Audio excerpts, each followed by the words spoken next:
సమయంలో ఏం చెప్పారు అధ్యక్ష? ఇప్పటిదాకా రుణాలు తెచ్చుకోవాలని ఉంటే కూడా అర్జెంటుగా ఓన్రి తెచ్చుకోమన్నారు అధ్యక్ష. తెచ్చుకోమంటే డిసెంబర్ 9 నాడు సంతకం పెడతాం, 2 లక్షల రుణాలు తెచ్చుకొని మేము మొదటి సంతకమే దాని మీద పెడతామని చెప్పి 2023 డిసెంబర్ 9 మొదటి సంతకం అన్నారు. ఏకకాలంలో రుణమాఫీ అన్నారు, ఒకటే పెన్ స్ట్రోక్ తో చేసేస్తా అన్నారు. కానీ అధ్యక్ష జరిగింది ఏంది అధ్యక్ష? ఈరోజు ఈ రాష్ట్రంలో ఎస్ఎల్బిసి వీరు ప్రభుత్వం రాగానే డిసెంబర్ 7 ఎస్ఎల్బిసి పెట్టారు, state level bankers committee meeting పెట్టారు. State level bankers committee meeting పెడితే అధ్యక్ష అందులో బ్యాంకర్స్ చెప్పినారు మొత్తం 2 లక్షల వరకు రుణమాఫీ చేయాలి అంటే 49,500 కోట్లు కావాలని చెప్పినారు. మరి ప్రభుత్వం ముఖ్యమంత్రి గారు చెప్పినారు, బయట ఎక్కడో మాట్లాడుతూ మైక్లో చెప్పారు, ఆ రికార్డు కూడా ఉంది, కావాలంటే ప్లే చేయమంటే చేస్తా అధ్యక్ష మీరు అనుమతిస్తే. ముఖ్యమంత్రి గారు చెప్పారు ఏముంది ఆయనలా, మేము ఒక్క సంవత్సరం కడుపు కట్టుకుంటే 40,000 కట్టేస్తాం ఏమున్నది అన్నారు. మరి సంవత్సరం అయిపోయింది, 40,000 కోట్లు పత్తా లేదు అధ్యక్ష. మరి కడుపు కట్టుకున్నారా కట్టుకోలేదా ఇంకేం చేసినారో మాకు తెలియదు అధ్యక్ష, వారు చెప్పాలి. అదేవిధంగా అధ్యక్ష 40,000 కోట్లు అన్నారు ముఖ్యమంత్రి గారు, ఎస్ఎల్బిసి 49,500 అన్నది, ముఖ్యమంత్రి గారు 40,000 అన్నారు. మళ్ళా వెంటనే కేబినెట్ కాడికి వచ్చే వరకు 31,000 కోట్లు అయింది. మరి ఎట్లా మాయమైతే అధ్యక్ష లెక్కలు? 49,000కి వెళ్ళి 40 అయింది, 40కి వెళ్ళి కేబినెట్కి వచ్చే వరకు 31,000 కోట్లు అయింది, బడ్జెట్కి వచ్చే వరకు 26,000 కోట్లు. మళ్ళీ ఇవాళ మొన్న పాలమూరులో విజయోత్సవం జరిపినప్పుడు మొత్తం జరిగింది 19,000 కోట్లు అని చెప్తున్నారు అధ్యక్ష. నేను సవాల్ చేస్తా ఉన్నా, ఈ ప్రభుత్వాన్ని సవాల్ చేస్తా ఉన్నా అధ్యక్ష, ఏ ఊరికైనా పోదాం రాష్ట్రంలో, కొండారెడ్డి పల్లికి పోదామా, కొడంగల్కు పోదామా, సిరిసిల్లకు పోదామా, ఏ ఊరు వాళ్ళ ఇష్టం, పాలేరు పోదామా, ఎక్కడ పోదామా వాళ్ళ ఇష్టం.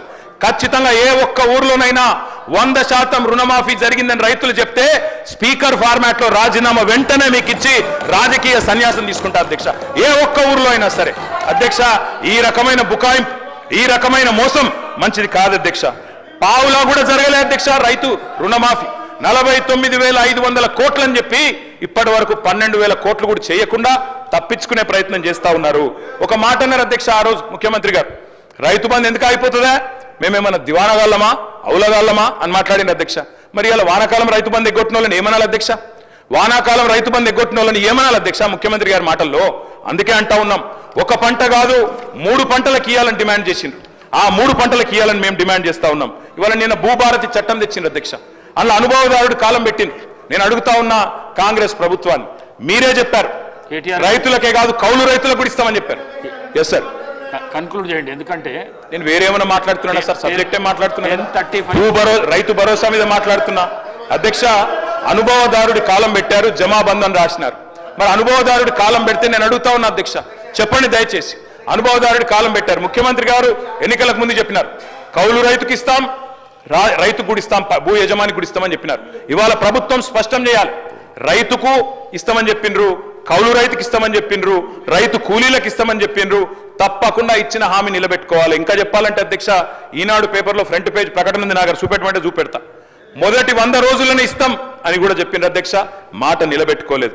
ఎన్నికల ప్రచారంలోనేమో అందరికీ అన్ని, ఇప్పుడు మాత్రం కొందరికే కొన్ని అని కోతలు పెట్టే ప్రయత్నం చేస్తా ఉన్నారు. అన్నిటికీ మించి అధ్యక్ష బడ్జెట్లోనే వీళ్ళ చిత్తశుద్ధి బయటపడ్డది. మంత్రి గారేమో మేము నిర్ణయం తీసుకోలేదు అంటున్నారు రైతు భరోసా మీద, కానీ బడ్జెట్లోనే వీళ్ళ చిత్తశుద్ధి బయటపడ్డది అధ్యక్ష. ఏం చెప్పారు బడ్జెట్లో? రైతు భరోసాకి కేవలం కేటాయించింది 15,000 కోట్లు. మీకు నిజంగానే పెంచాలన్న ఆలోచన ఉన్న మాట వాస్తవం అయితే, 100 రోజుల్లో రైతు భరోసా పెంచుతామని చెప్పిన మాట వాస్తవం అయితే, మీరు ఎందుకు 15,000 కోట్లే కేటాయించారు? ఎందుకు మీరు 23,000 కోట్లు ఏదైతే 7,500 రూపాయలు కావాలో ఎకరానికి ఎందుకు కేటాయించలేదు?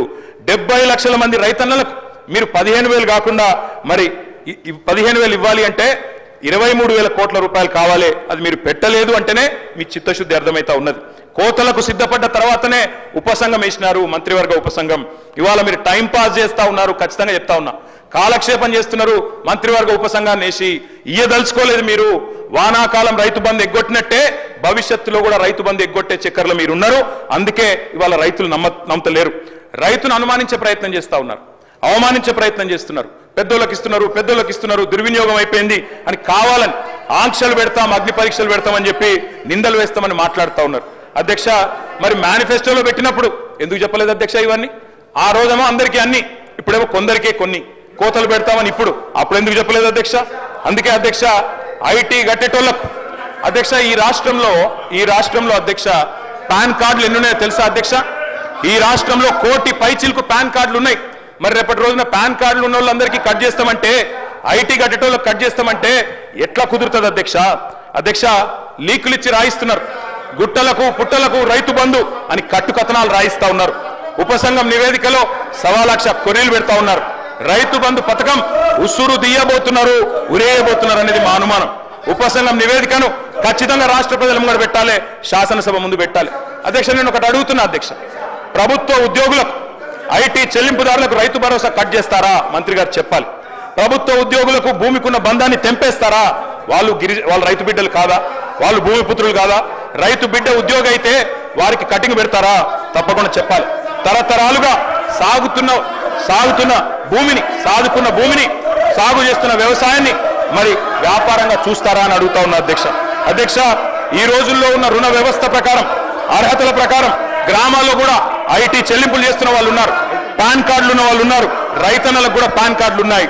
పాన్ కార్డు ప్రాతిపదికగా తీసుకుంటే వాళ్ళందరికీ కూడా రైతు బంధు కట్టే ప్రమాదం ఉందని వారు భయపడుతూ ఉన్నారు. ఖజానాలో సొమ్మంతా కర్షకుడే